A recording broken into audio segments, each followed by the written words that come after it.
Get my coffee. Important. Why don't we go ahead and get started? I would like to welcome everybody to our October edition of the Chamber's Coffee with the Mayor. We're here with Mayor Susan Candell and 𝐬𝐫 𝐒𝐮𝐲𝐫 and the rest, and myself. My name is John McCormick. I'm president of the Chamber Board this year. What we're going to do, we're going to follow the format we've been doing. It seems like it's working pretty well. We're going to get a little update from Mayor Candell on what's going on with the city and some of the highlights, and perhaps, spark some questions from you all. Then Jay is going to have a couple of questions, I think, from the chamber perspective or what's in his mind, and then we'll open it up for everybody else. You're all coming in as panelists. There's a bit of story why we do it this way, but I'm going to go ahead and promote everybody to panelists. If you want to come in and join us with your video, you don't have to, but it'd be great to always see your face. It feels like more of a community kind of meeting when we can see you all. But without further ado, Mayor Candell, I'd like to introduce you. And by the way, everybody, this is being recorded. But anyway, there you go, Susan. Take it away, please. Good morning. I do have something to share, but it says the host disabled participant screen sharing. That I can handle that. If you can try to do that. Yep. There you go. You should have it now. All right. Thank you. Here we go. So good morning, everybody. It's a beautiful morning. Hopefully we've dried out from last Sunday's record rain, which was, to me, delightful. And I'm sure all of our police and fire first responders are breathing a little easier these days after all that big rain. So next page. Why did I do that?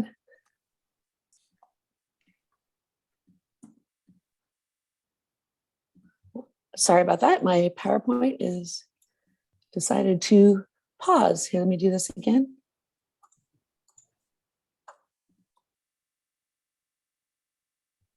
Oh, screen share, stop. The window got closed. 1 second. Let me try this again. No worries. Okay. It would not be Zoom without a few little glitches. It would not be Zoom, yeah. Come on. And Zoom and share.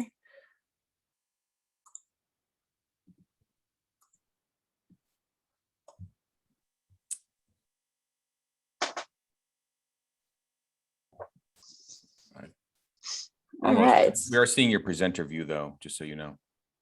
Why is it doing that one? Okay, subject. Yeah. So I'm so sorry, you guys. If I have to read no. this, I will do that. Yes. PowerPoint, there it goes. All right, sure.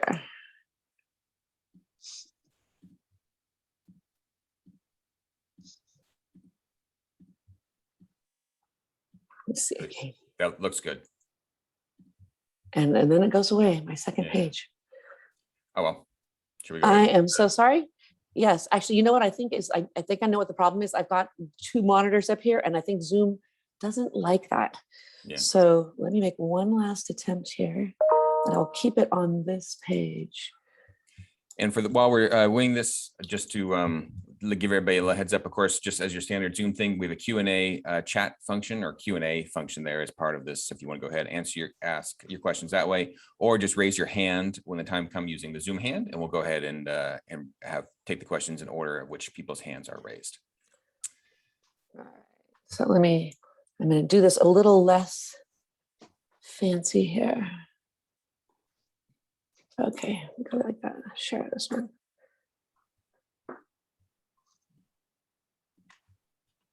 Okay, so it's not perfect, but it's better. Yep. All right, so here we go. So first off, ARPA funding.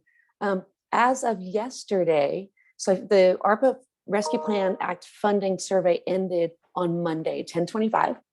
We received 1,304 responses from the survey, which is actually pretty good for community survey. We mailed out postcards and advertised far and wide, and 1,300 is actually very good. And the highlights of the survey results will be included in the staff report for our November 8th meeting. So what changed? I decided to make this presentation because of this paragraph from our lobbyist, Casey, and what happened recently is that the Senate approves expansion of the fund uses. And the key part in there is that the new legislation allows local governments to direct up to 10 million or 30%, whichever is greater, of their recovery fund allocations towards investments in road, bridge, and safety improvement projects. So that is a key item. I know that we've had a lot of feedback from at least residents about public safety type of infrastructure improvements that we would, possibly want to use our ARPA funds on. And basically, we just got the green light to do that if we choose. It seems highly unlikely that our council would choose to spend anywhere near 100% of our money on just infrastructure. However, this did give us a green light that if we wanted to, we could. All right, next. So housing laws. So literally the day after the failed recall election, Governor Newsom signed SB 9 and SB 10 into law. And those two laws, most of you probably on this call know a lot about it, but both of those laws were ending single family zoning in California in an attempt to solve the housing crisis emergency. So we met the council, we had a meeting on it on Monday, where we discussed it in detail at our council meeting. And so in response to that meeting, we are having a City Council Planning Commission subcommittee meeting next week. And what we are going to be doing is focusing on an ordinance plus any new objective standards that we believe that the city should put in place before SB 9 and SB 10 go into effect on January 1st, 2022. So the pieces in there that we're actually very concerned about is that we believe that, like our hillside and ridgeline and creeks ordinances, among others, will be invalidated by SB 9 on certain of our parcels in Lafayette. So what we need is that there's a couple of key features in there, so that if you can't, with SB 9 is quote unquote the duplex bill, but we believe, and many others believe, that this actually can be a one parcel into 6 units, unless we decide as a city not to allow it. And so if you can't build 2 800 square foot units on one side of those before the lot split or after the lot split, these are ordinances we believe will not come into play because these will be ministerially approved. And so we need to we as a city need to figure that out. We are also very concerned about increased densities in our very high fire hazard severity zones. There was a lot of talk about how this SB 9 didn't take effect in our very high fire hazard severity zones. That is not true. The clause in there basically says that if the building construction complies with your building codes, then it's okay. And of course, all of the building in our city complies with our building codes. And so this is not a real exemption. And so we will be looking into those fire zones, as well as these objective standards. So ministerial approval means basically you walk in and it's an over-the-counter approval. But we have in those approvals, we have the ability to have objective standards, height, density, all sorts of different rules and standards. If they are objective and concrete and it's been tested in the courts, and our wording in these standards has to be spot on in order for them to be able to take effect. And so we have not done that for our residential areas. We've only done that for our downtown. And so we need to expand that into our residential areas. So getting anything by January 1st, 2022 is a daunting task, because public hearings, you have to have at least 2 public hearings, and they have to be at least 2 weeks apart. And so working back from that, we basically have to be starting to rule on these at the beginning of December. And that does not give us a lot of time. So it's, I kind of feel like this is triage. Basically, we're going to take the biggest ones and we're going to just try to get those through. And then, after January 1st, we'll take a deeper look and expand them as necessary. So next, the Constitutional Amendment Initiative. So there is an effort in the state, and I'm very deeply involved with it. And it has a new moniker now. It's called Our Neighborhood Voices. And it's a tripartisan. That means it's Republicans, it's Democrats, it's independents, it's everybody. And it's an ethnically and geographically diverse statewide coalition of local leaders and community activists. And we're working on a constitutional amendment initiative for the November 8th, 2022 ballot. And it will make all land use and planning a municipal affair only, as intended by our California state constitution.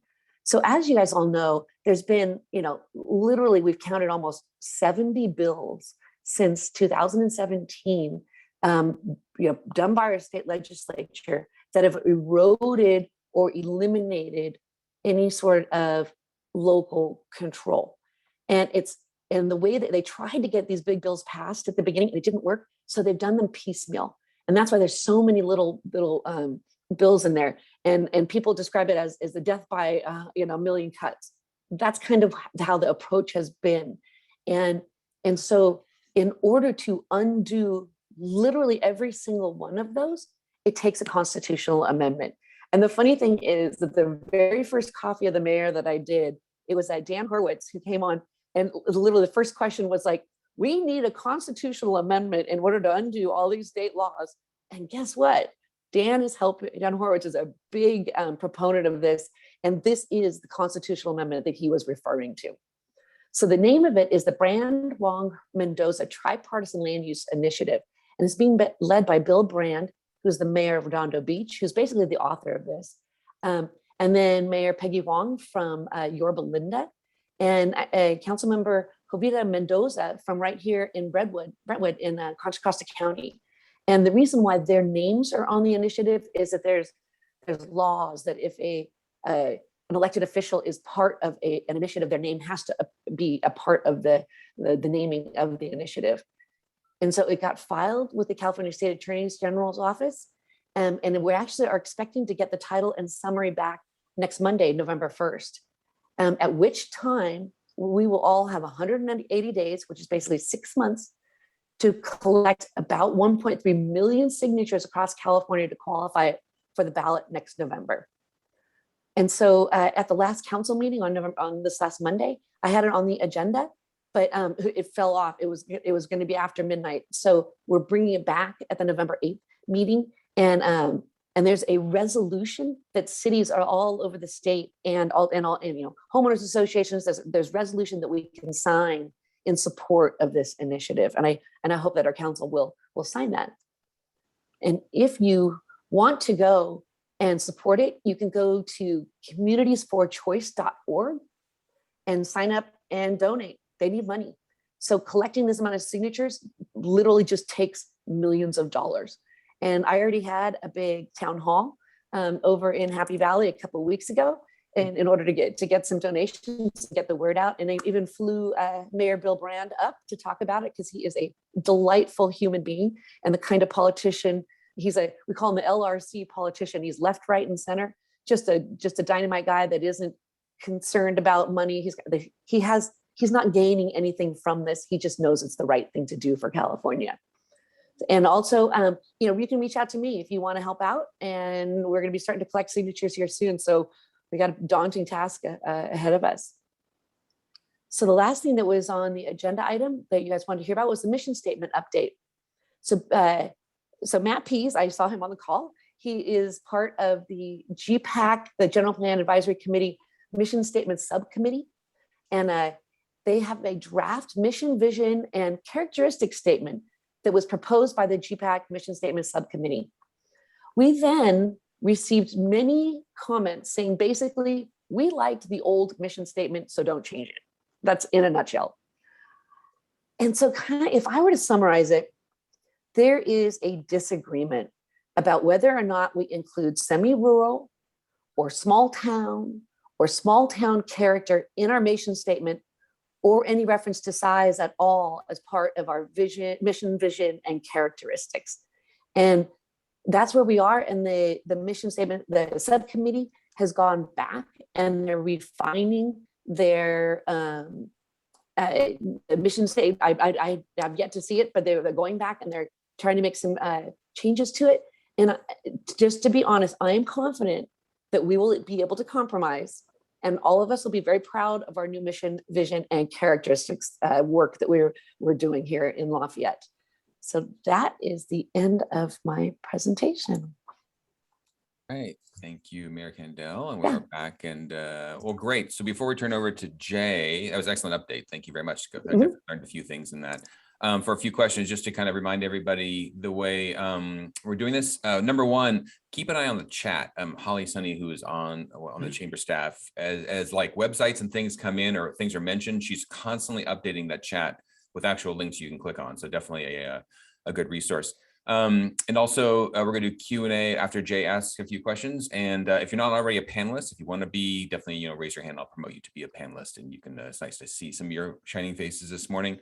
Or you can do the Q&A in the chat version of Q&A, or just raise your hand through Zoom and we will get questions going in order received. And it's more fun if there are lots of questions. I will tell you that. So definitely, normally, generally speaking, there's really no dumb questions. If you have a question, undoubtedly other people do as well. But to kick it off, I'd like to turn over to Jay Livson, our executive director, to kick the questioning off. Jay. Good morning, everybody. And Susan, thanks again for being here with us. So this is my most pressing question to you is, how did the ribbon cutting go at the pumpkin patch? Oh, it was so delightful. Oh my gosh. The inaugural 245 had a pumpkin patch at the corner of First and School Street at the hut with the Boy Scout hut there. Tons of pumpkins, tons of little kids, some like the snacks that the troop had donated in order to be bought at the pumpkin patch were some of the nicest looking snacks I've ever seen. I'm not kidding. They had s'mores, like literally it was a graham cracker and a brownie and a nice marshmallow s'more, snack you could buy for $1. It was so cute. No, I asked that because this has not been an easy year for anybody, particularly our mayor. So I just wanted to point out that there are fun parts to the job too, right? Yeah. Absolutely. Absolutely. So another question is, I know that we'll be going over the survey at the next city council meeting. Is there any snapshot that you can give us, or anything that's so far that was surprising to come? I haven't seen him. I pushed on Narup. I'm like, Narup, I got tomorrow. I'm going to get questions. And she goes, here's your answer. so no. Okay. Sorry about that. Now, you mentioned how many had been returned. Do you know how many businesses participated in the? I haven't seen anything. Okay. Yeah. One of the things that's talked about with the ARPA funds was this gift card program. What's the status on that right now? Is that moving forward? And yes, we approved a pilot. We approved the pilot. I think it was for $15,000. And so the pilot should have started. So have you not heard about the pilot starting?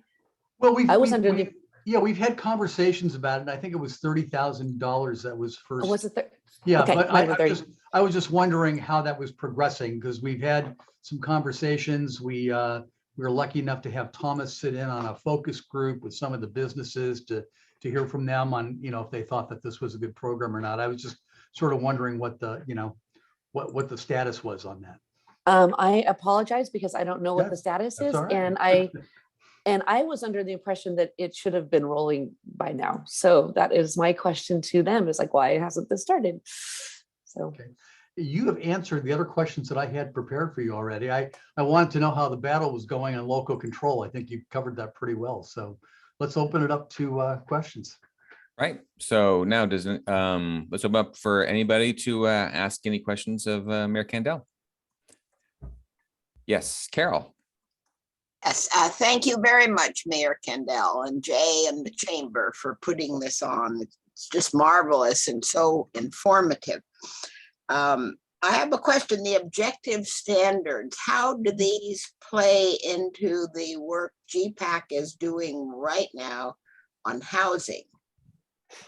The objective standards are far more technical in scope, and in the 𝐺PAC we're gonna have to all of a sudden merge that. But the 𝐺PAC work on housing isn't expected to happen until a year or so from now, right?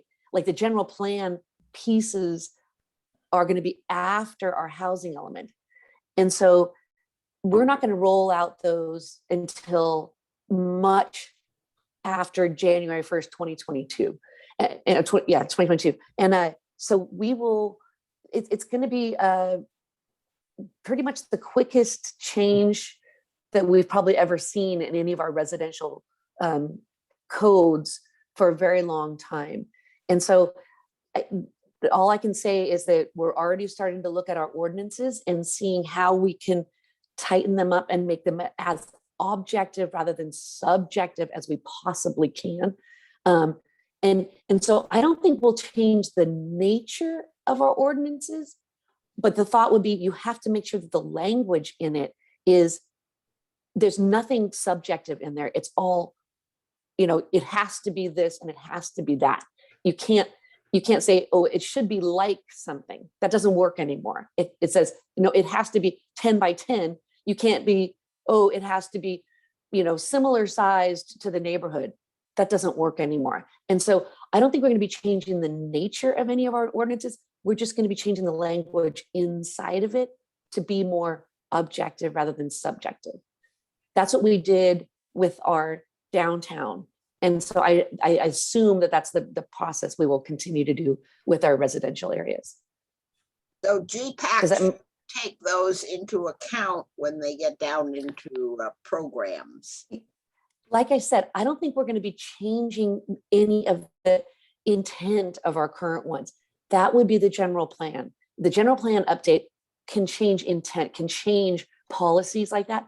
I don't think that this is going to have to go so fast that we're just going to have to stick with, language changes and to bulletproof that and not try to introduce any new policy. We just won't get it done in time. So that would be my intention, at least. Thank you. Mm-hmm. Carol. Do we have other questions for the mayor? Yeah, Sharon. Oh, you are muted. Yeah, I just unmuted myself. Perfect. This might be one of those dumb questions that there aren't any of. Right. Is an ordinance the same as a building code? Oh, no, ordinances are different. Building codes, I think our building codes are being handled by the county. Right. Right. And so that is a county thing. No, our own ordinances are like one step up from that in terms of what the allowed uses are in an area. But once that use is decided that you can have a house there, then the building codes by the county are enforced. However, that being said, that there are pieces of SB 9 that might have to be enforced by some of these building codes by the county. And so one of the things that Lafayette is, one of the ideas that came up, it's like, oh, guess what? We're just going to have to pull that back into our city. We may think about pulling that back into being under the city purview, so we'd have closer control of it and make sure that those pieces are being enforced. So yeah, it is a play, it is, we have to work together with them. But like our hillside ordinance says, you can't build on a slope this steep near, a certain grade, near certain things. That's not a building code, right? That's separate than a building code. So, but I think there's going to be nuances there that we're going to be investigating over the next year or so. But the developer would have to adhere to the ordinances as well as the building code. that's our intent, as long as our ordinances are written objectively. Yes. Okay. Okay. Thank Great. you. Thank you. Thank you. Dennis Erickson, I think you had your physical hand up. So I excellent. did. My physical hand was up. So, Mayor, thank you for doing this. What are there any good aspects of this that you see? Because I see a lot of not so good aspects, but do you see any good aspects? Of like SB 9 and SB 10? Is that what you're okay? Yeah. Not ARPA funding. That's all good, but this is the housing stuff. Yeah, the intent is to solve the housing crisis. The problem that I see is that we have an affordability crisis and we have a homelessness crisis. And it just troubles me to no end that there was no affordability as part of SB 9 or SB 10. We as a city can impose an affordability requirement. We're going to have to hire an expert, and we're going to have to, do the basically the nexus study to justify that we would add an affordable unit. Maybe out of the 4, we make one of them at least moderate. And so I don't think that these laws are going to solve our affordability crisis at all. I see it as a 100% giveaway to real estate developers and speculators. And that the other piece that shows you why that's true is that there was a lot of talk at the end. It's like, oh no, we're going to try to protect this from speculation. And they put in a requirement that the developer has to sign an affidavit that they intend to live in it for 3 years. Intend. They don't have to live in it for 3 years, and they can get out of it. And even our city attorney said, no, there's no teeth in that at all. And so this is a speculator's dream. We've already had people calling our city about it. And the part that really gets me, it's not so much as in Lafayette as in other areas, is that since there's no affordability component, we're going to make everything more dense. It's all going to be market rate. We're going to be less affordable Lafayette, basically because of these laws, because there's no protection against it. And less people are owning homes. If you guys have all heard, Blackstone made a record year. All these people, this is national and international billionaires making money off of housing. I think housing is a human right. And so I see these bills as being very bad for our middle class and very bad for those kids that feel that the whole system's rigged against them because they can't move back to Lafayette. I get that, but this isn't helping. None of these state laws are helping the affordability crisis that'll help our kids move back to Lafayette. That's why this initiative is so important. This initiative, coupled with what I've heard, Senator 𝐻𝐻𝐿 is going to float a $50 billion housing bond. And it's much better for the state to float these kind of bonds than us as municipalities, because they get around a lot of the stuff. Our taxes likely will not go up by the state doing a $50 billion bond. So we pass this constitutional amendment and we have this money. It's a yes, and Lafayette can go back to starting to build actual affordable housing in our city, which is what we need. We don't need more market rate housing, right? We don't. We've got plenty.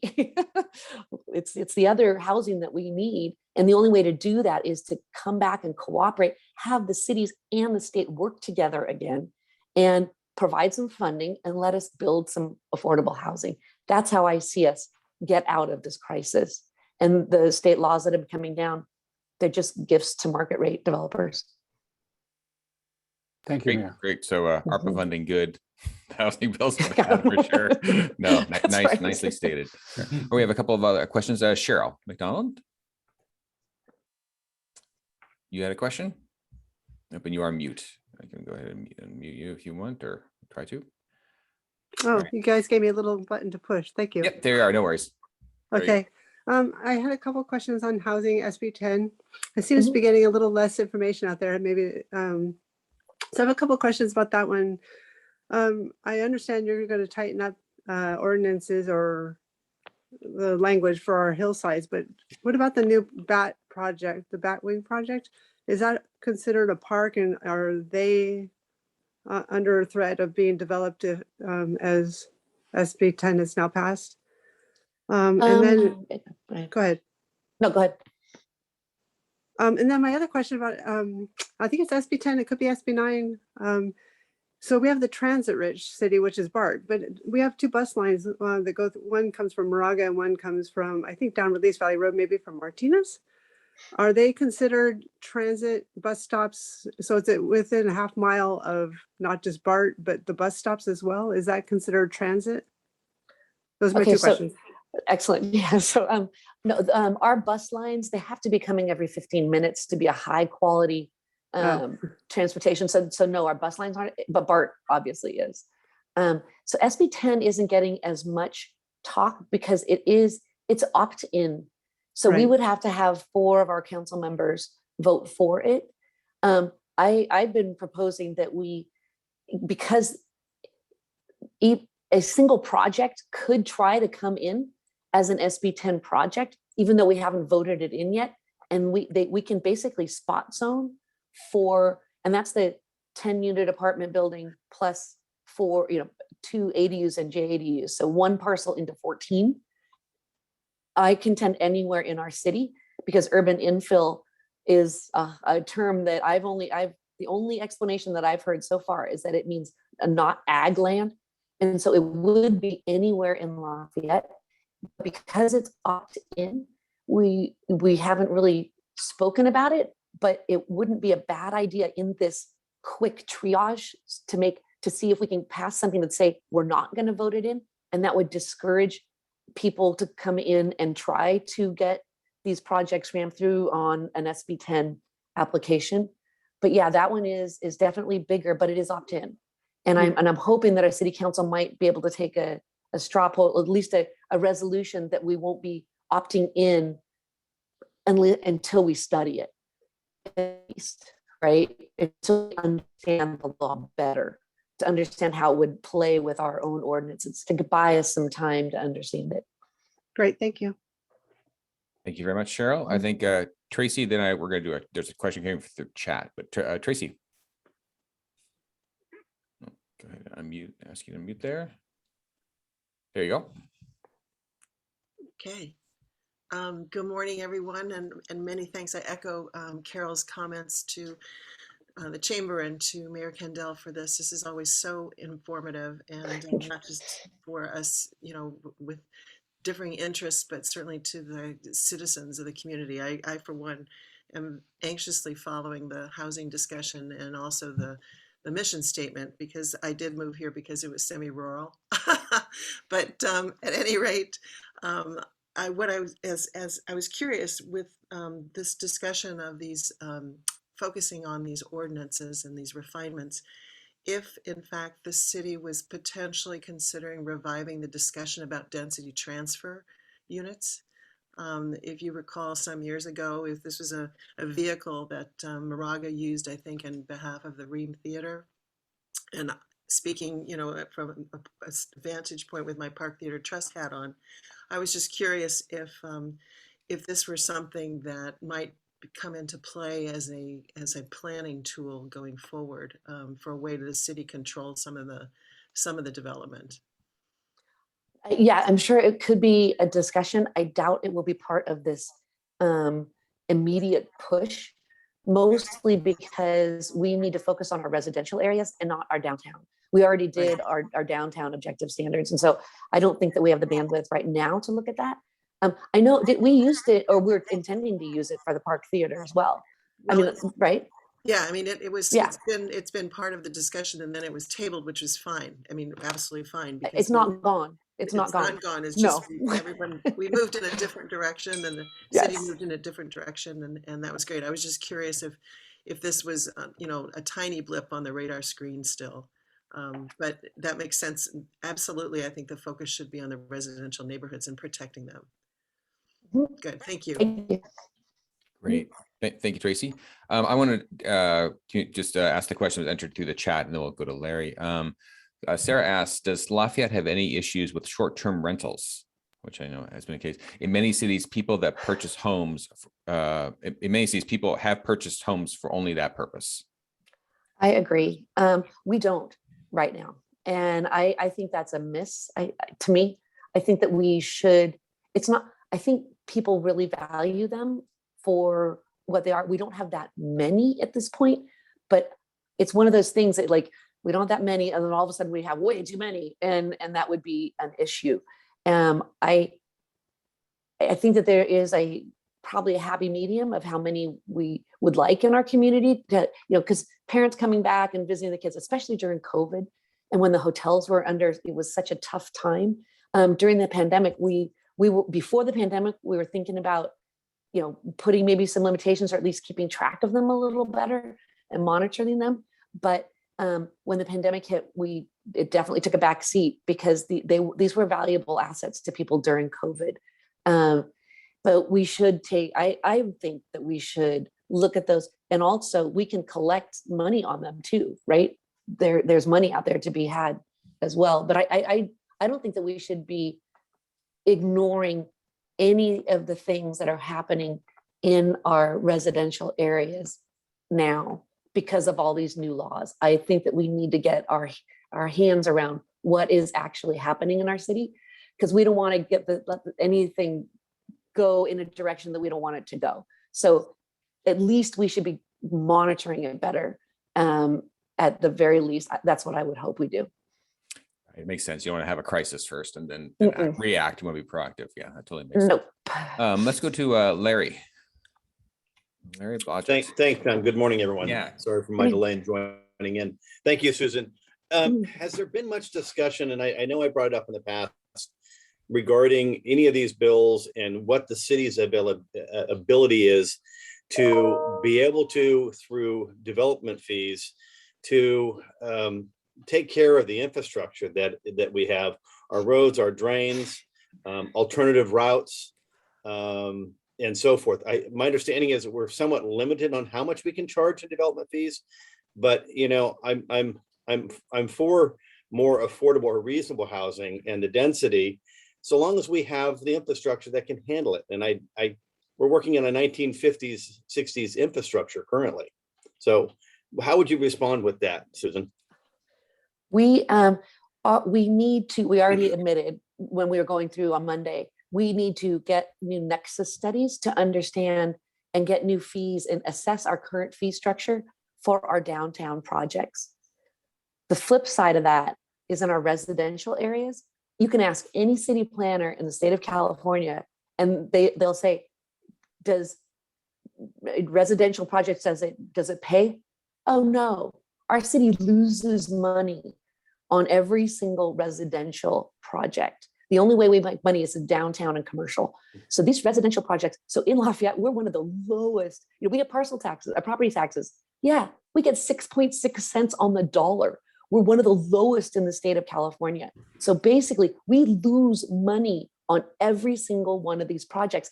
That's what's so, one of the monikers for this initiative was Stop the Sacramento Land Grab, because basically the state is going to get all the money for all these residential projects that they just opened up, and they're putting the burden of the infrastructure back on the cities without reimbursing us.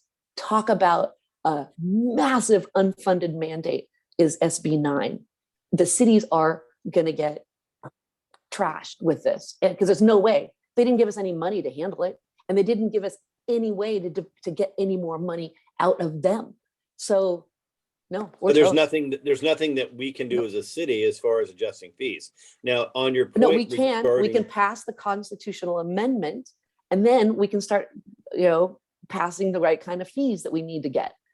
Okay, so you'd commented on, the city losing money on, I'm assuming, single family residential. That's what you're referring to. Yep. Just housing. Right, housing. So of those homes, is there an ability to raise the planning fees, if you will, because the people that are living out in the suburbs that are building the homes or remodeling, they're enjoying the downtown where these projects are, to kind of help not take care of the burden, but at least share the burden of the infrastructure. So far, none of the cities that I'm working with on this constitutional amendment has figured out a way to make that work based on all the other state laws that have been passed that says we can't put in any obstructions to building housing, right? And so all the developer has to say is it's like, oh, it doesn't pencil out anymore. And the city has to go, "Ugh." That's Well, that's the where we are. developers have been doing that for decades, so that's nothing But new. it's so much worse now. I mean, it's just so much worse now. Great. Got to find a solution. Thank you. Thank you, Larry. Mhm. David Clark, you are next. Okay, hi, thanks. Mayor, a couple of minor comments on what you said. I think a lot of people have the impression that the developers are going to descend on Lafayette and make all this happen.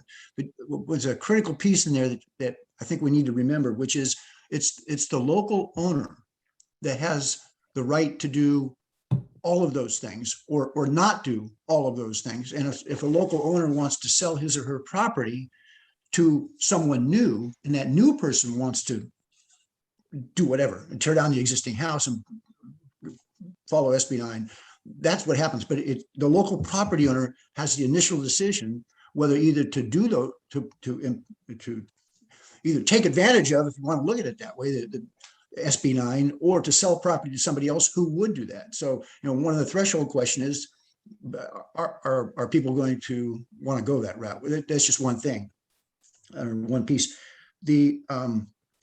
Another minor, it came up about short-term rentals, and is there anything good in SB 9?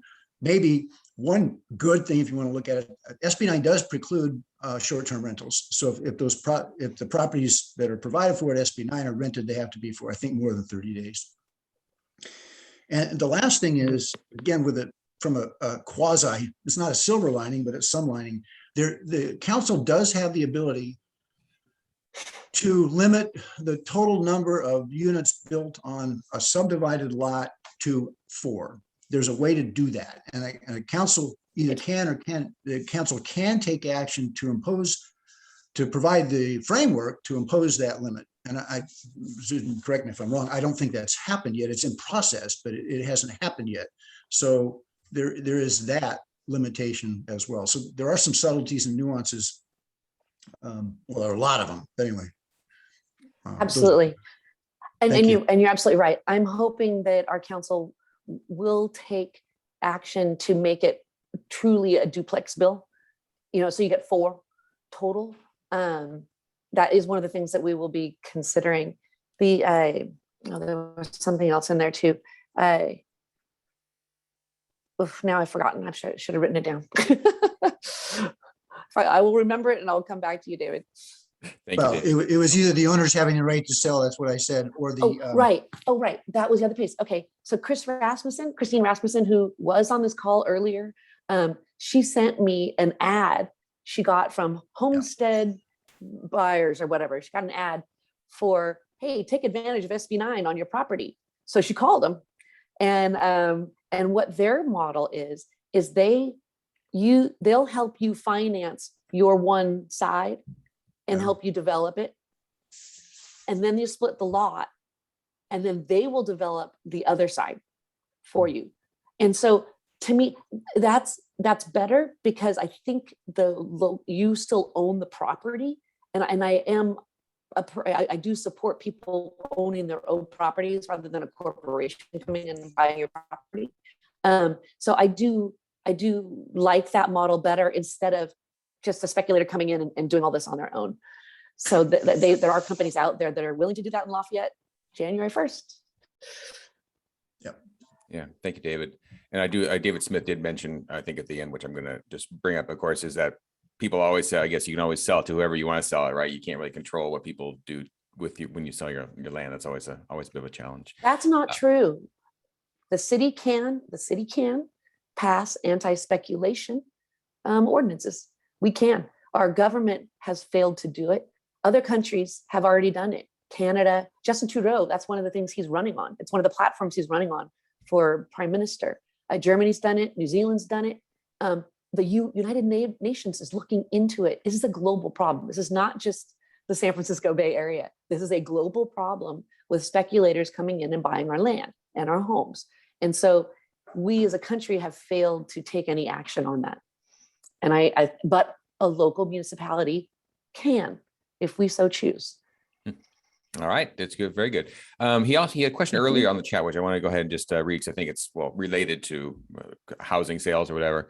A little bit different, but it's relevant for sure. Is it possible to advocate for Lafayette to have the same type of point of sale requirements as Confile, or it looks like, or maybe the Lamorinda Fire District has, to make sure that all dead trees or fire risk trees are removed before the property conveys? You know, David said he's a realtor, so he's involved in lots of real estate transactions. We are very sadly very, very slow on this one, and Confire admits that they are very slow. The only commitment I could get from them was they do actually believe that a red pine tree is a dead pine tree. That's basically the only thing I could get out of them. They don't have the bandwidth and haven't been able to make it a priority for them to do this. And also they will, if a tree falls, then they will come and help. But being on the, let's prepare early side of it, we've been very behind. And I think in our ordinances and everything from Moraga and Lamorinda and the MOFD. And that's a structural problem that we just have to fix. We're trying to get these firewise communities, but getting people to take care of and harden their own properties is one of the pieces we need to do. Is have the city be able to go and tell a person the tree is dead, you have to take it down before it falls. We don't have that now. The only thing we do is that if a tree falls and it blocks a roadway, we can go in and charge the property owner. But Narup even said we need to solidify that.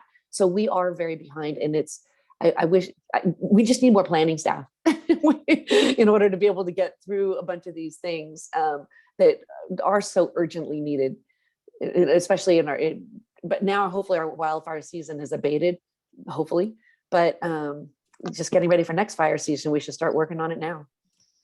Right, fair enough. I think his question was also made a point of sale transfer is a little bit of a choke point where you could mandate something. Yeah, we totally could. Yeah.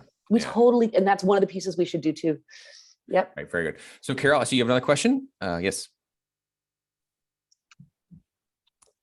Oh, I'm going to ask you to unmute there first before there we go. Referring to David Clark's comment, I think he said you could only build 4 units. I'm not sure. Could you explain? I thought you could build 4, and then you have the ADU by right and a junior ADU. Is that correct? That's how the law. That's without the wording that was added to the law. That would be true. But they did put in the qualification that says a city can make it so that you can't build the ADUs. So we would have to take action to say, no, you can't add an ADU if you go under SB 9. Okay, but if you added 2 units, then could you build the ADU? No, you would have to, before the lot split. It's the lot split that triggers it. And so basically we would have to say, if you're going to go under SB 9 and do a lot split, you're not allowed to have ADUs. You're only allowed to have a duplex on each side. We can say that if we choose. Okay, thank you. I have one more question. I'm just wanted to our neighborhood voice and the initiative. Is the neighborhood voice the group that will work for the initiative? Yes. Is that right? Yes, that's going to be like the moniker. Yeah, the tagline. Okay, thank you. Yes. Thank you, Carol. I want to see Jay's got something to do. Kathy Merchant did text in with a question, which I think is a good one. Actually, a couple of different things going on. Asking about the status of the terraces, which was the big to-do several years ago, which is kind of a little bit under the radar, especially with regarding to affordable housing, right? Because originally, I guess you had a number of 315. Now it's only 60. So maybe you can give us an update on what's going on with that project, generally speaking, and then the affordable housing component. So I believe this literally last week, there was an initial meeting with the judge That's what I heard. There was a series of 2 meetings. That's all I know. A series of 2 meetings where the judge says, I need more information or I don't need more information, but I've not heard yet of a ruling. And this is the Save Lafayette case. It's a 2-part case. It's a 𝐲𝐸 case saying that the EIR was insufficient in terms of, especially in terms of the wildfire evacuation section. And the other one is a zoning. It's a challenge to whether or not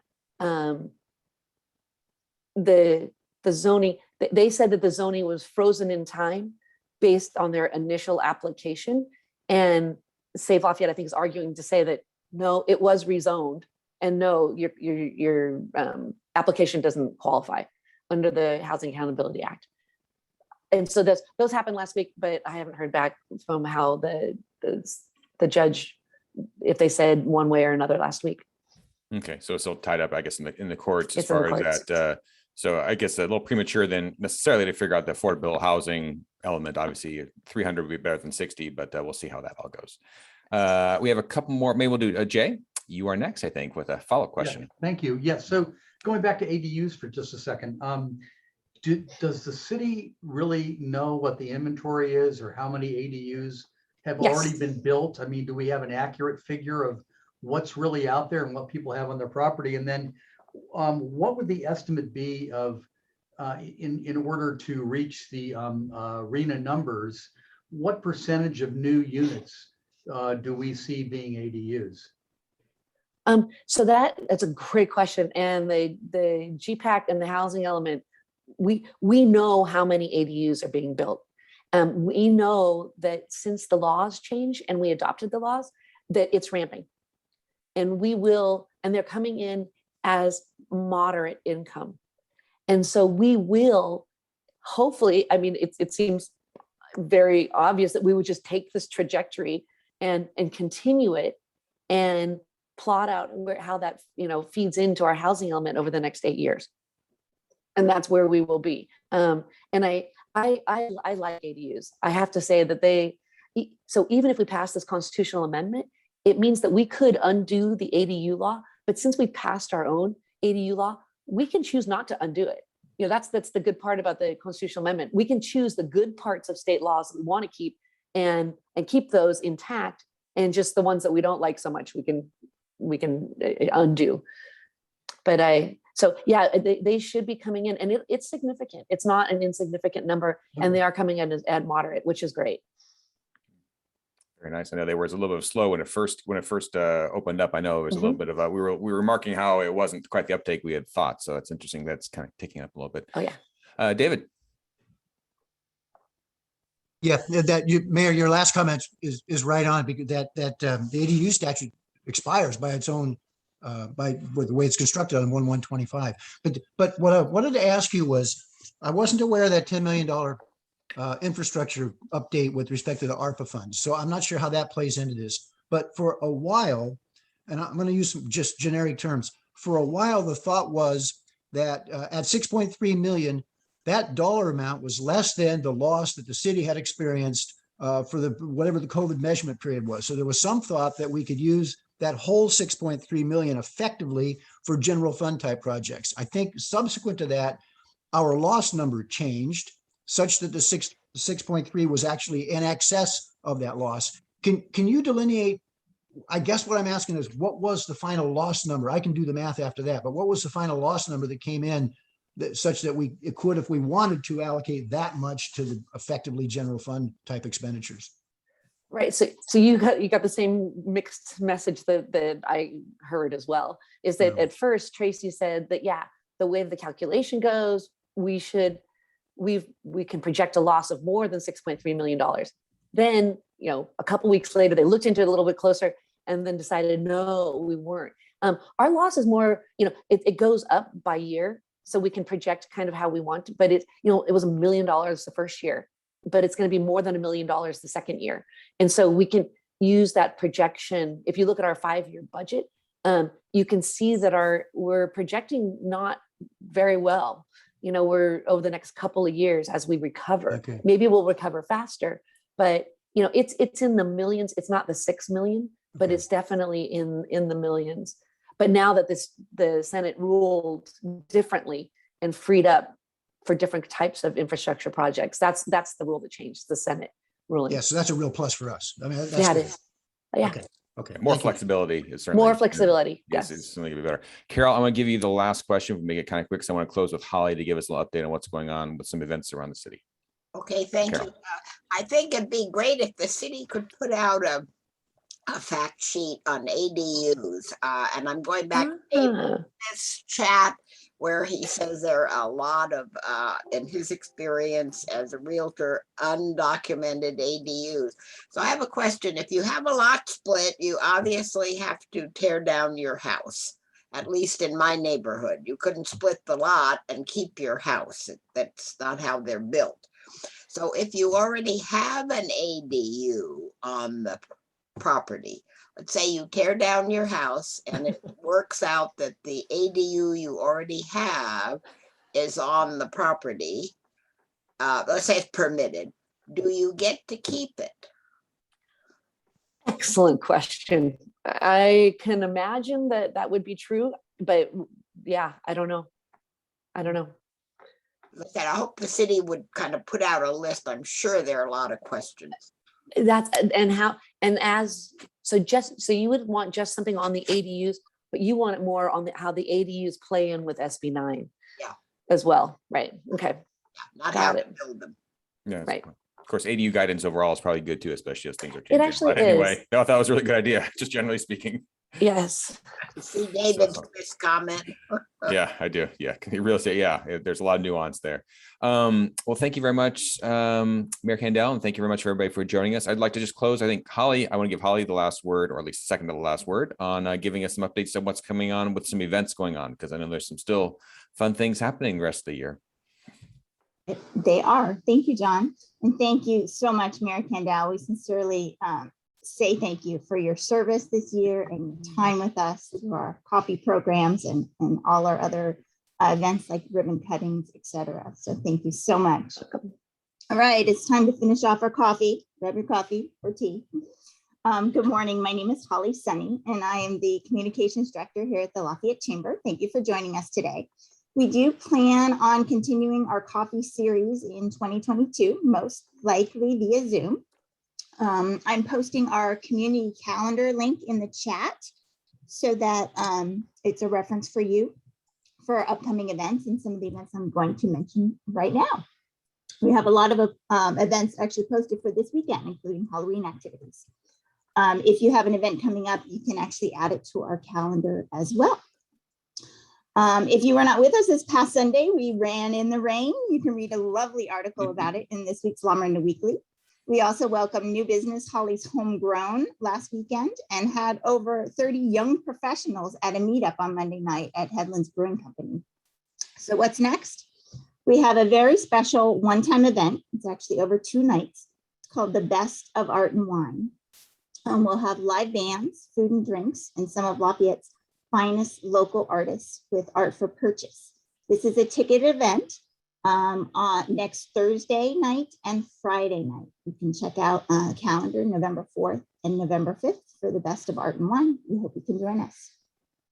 In lieu of the community Thanksgiving breakfast that we traditionally have held in November, we are going to do a sunrise stroll at the Reservoir. This is a free event. We're going to have coffee and breakfast treats sponsored by local kitchens. We will have a diversity, equity, inclusion, and belonging talk by Pastor Dan Center. It's going to be on Friday morning, November 19th. We'll start at 7 a.m. with the walk at 7:30.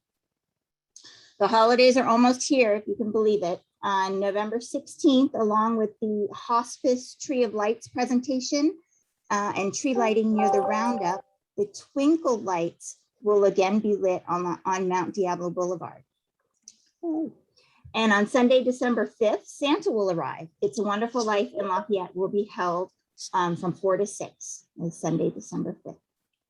Happy to answer any questions you may have. If John allows us to stay on after this presentation, we can talk right now, or feel free to reach out via the website or chat or any social media about any of these programs or opportunities for the chamber. Before I turn it back over to John, we would like to say a very special thank you to John. John has been the Lafayette Chamber Board President for the past 2 years. He has facilitated all of our Zoom events, including this coffee series, since the pandemic has began. We can't thank you enough, John, for everything you have done for the Chamber and for our community. Thanks, John. Thanks a lot, Holly. It's been great hearing about all the different events we're going to have the rest of the year. So it's like feeling every little day gets a little more normal, back to normal, which makes me very, very happy. I see Larry's got a question, but I do want to wrap it up, I think, because it's 9 o'clock. I want to let everybody get going. If that's all right, Larry, we can maybe take your question offline. But for the final thing, Mayor Candell, I'd like to thank you very much for speaking with all of us all year long. It's been terrific. I think it's far exceeded our expectations what this format could do. And as Holly said, we'll probably end up doing Zoom because I think it's we get a lot of great community participation. And the questions are good and hard. And They are. You do an excellent job answering them. I think, honestly, you don't sound like a politician much of the time, which I think we all appreciate, actually. We all appreciate. You are not. You are a citizen first, right? Which we all do appreciate that. So thank you very much on the Chamber's behalf. Right. Thank you. All right, everybody. Take care. I think we're going to sign up. And thank you, very John, much. for everything you do. Thanks a lot. Take care. Bye-bye. Goodbye.